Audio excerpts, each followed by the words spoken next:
Hello, I'm Chrissy Seaton and welcome back to my YouTube channel. Today we're going to continue on with this wonderful little book by Rabbi Lazer Brody, and we're going to continue looking at the Noahide Driver's Manual. So this will be the third video that I've done on this book, and the more I get into it and think about it, the more I realise just how essential this is to our must-have books. And it's a great place to start if you are just beginning to understand or learn about the Noahide laws and the Noahide lifestyle. So let's continue on here. And in the book, this will be from pages 21 to 25. And it's talking about divine ethics. So let's take a look at this. This is something we need to do before we turn on the ignition in our journey as Noahides.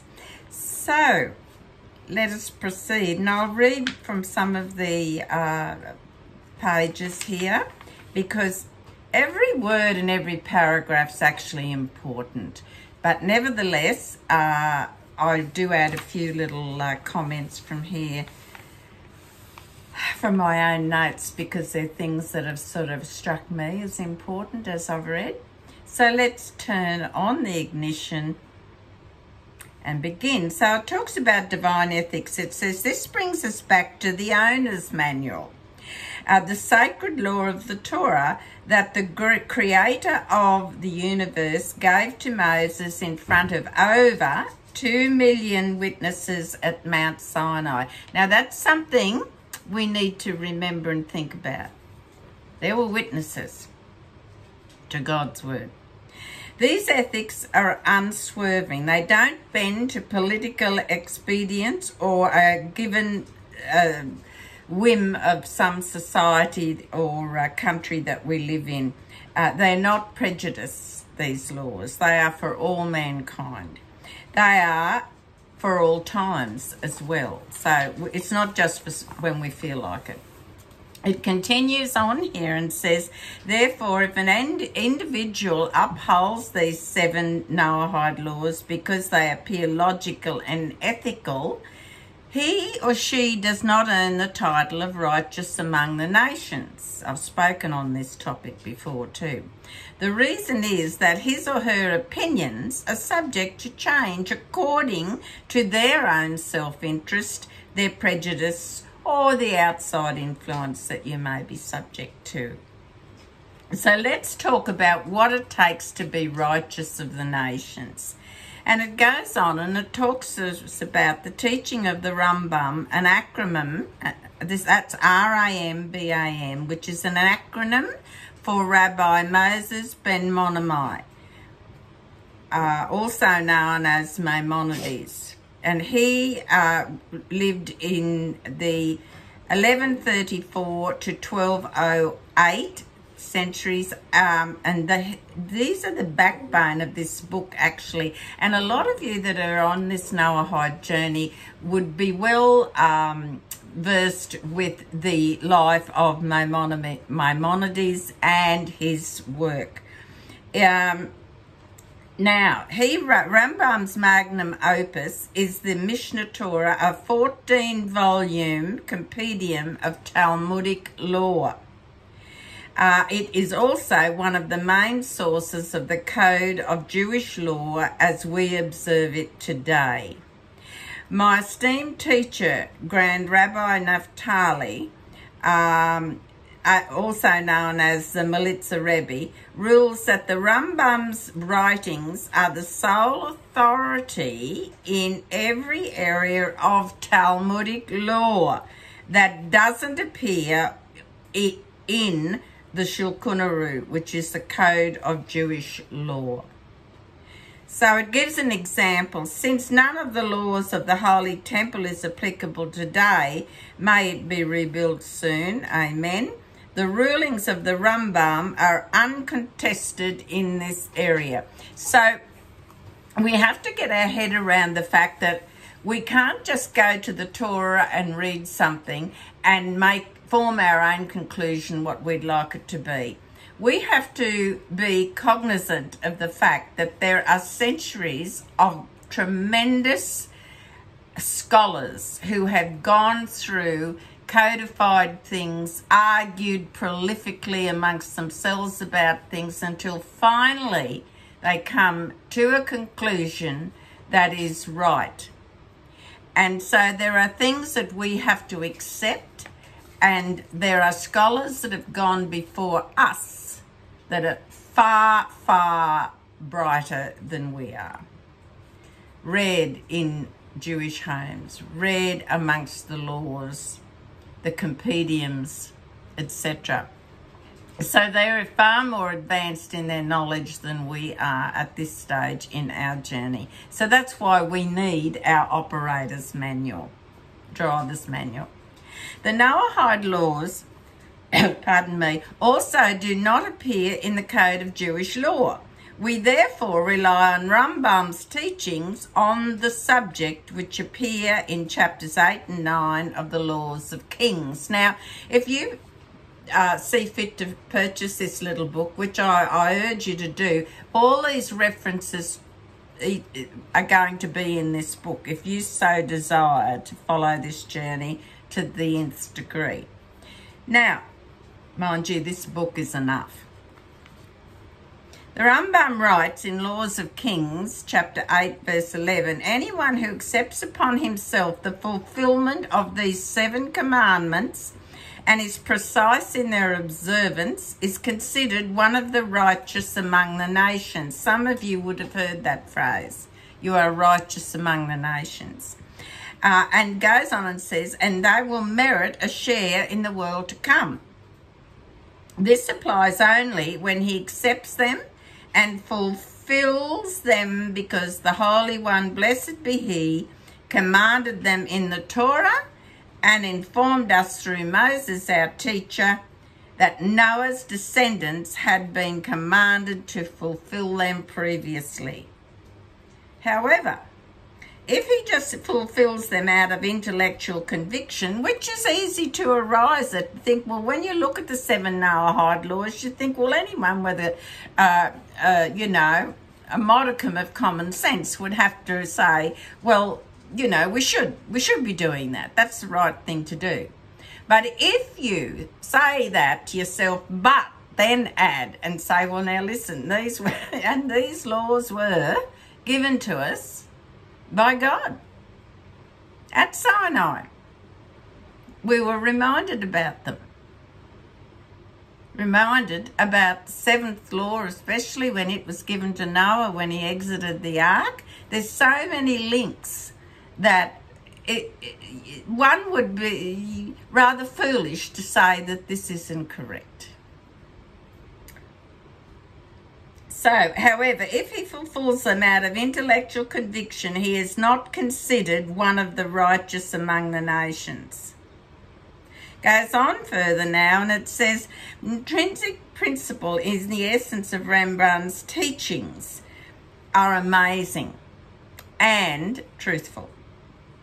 To earn the distinguished title of righteous among the nations, a person must observe the 7 Noahide commandments, not because of their logic, but because the Almighty commanded them in the Torah, which he gave us through Moses. This requires a belief in the Almighty, the belief in Torah, and the belief in Moses. So there you have it.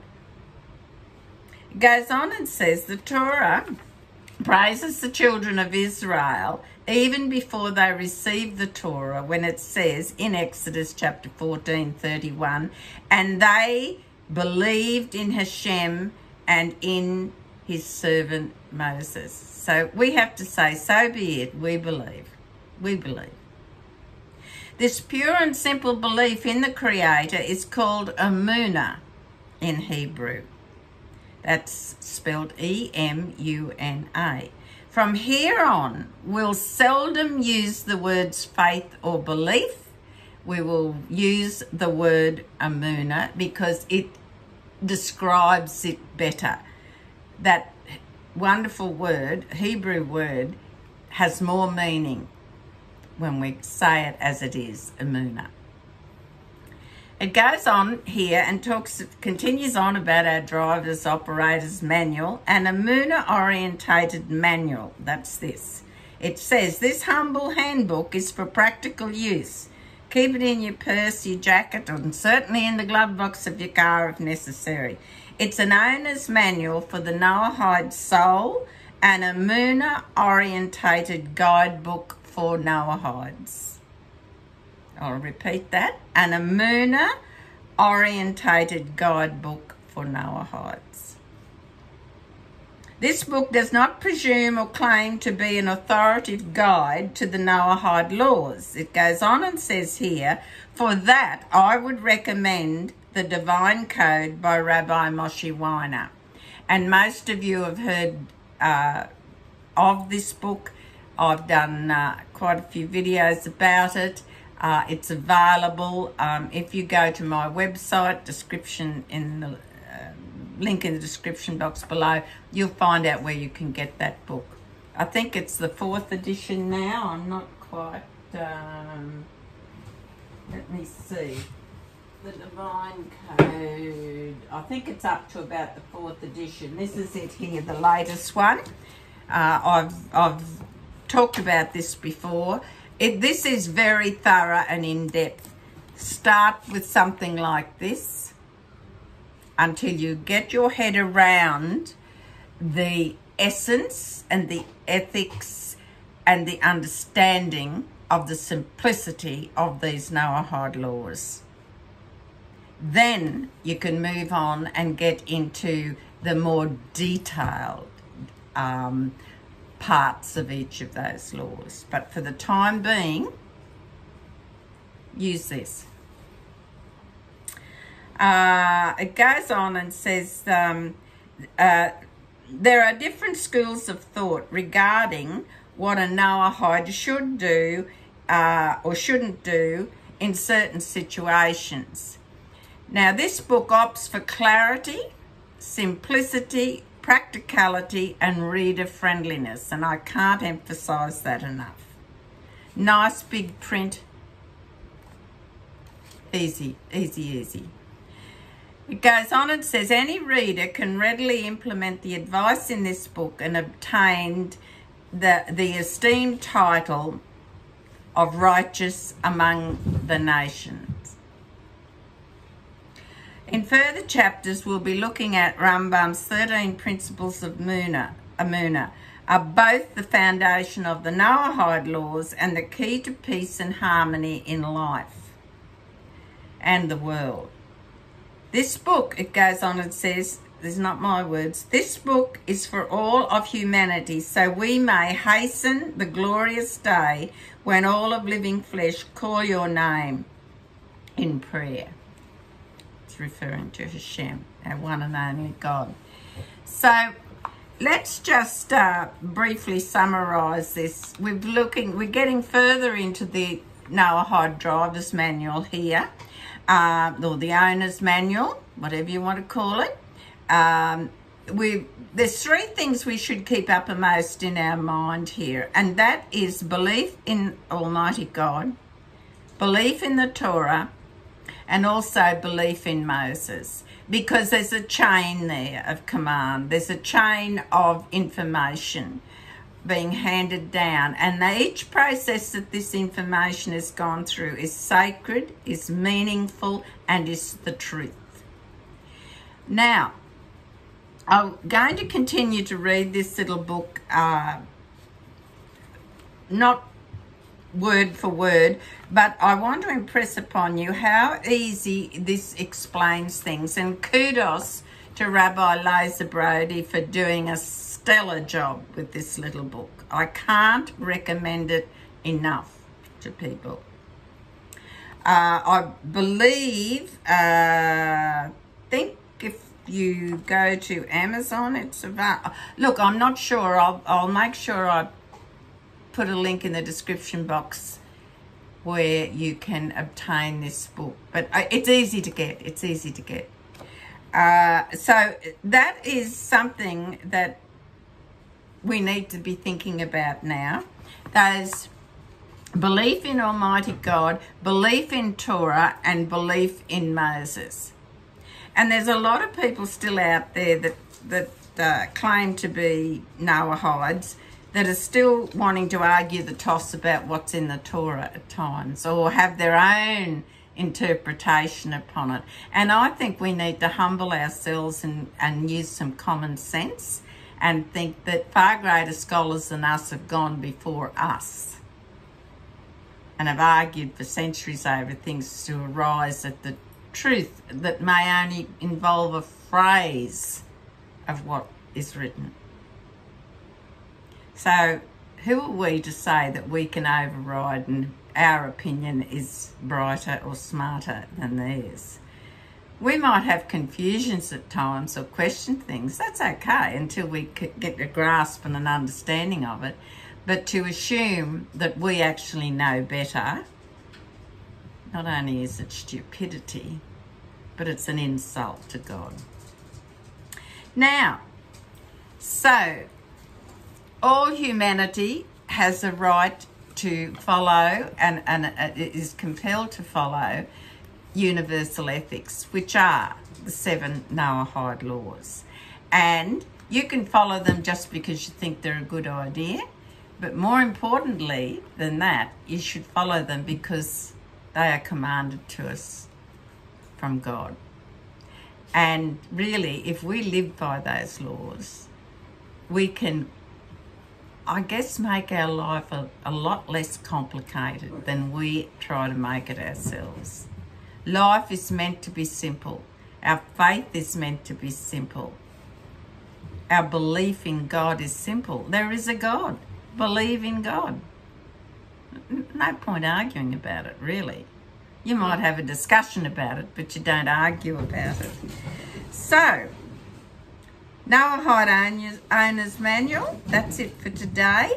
And I'll be back with some more videos about it. In the meantime, my little dogs have jumped into the room here and are having fun. So I must go and attend to those little four-legged babies of mine. In the meantime, I want you all to please take care and God bless.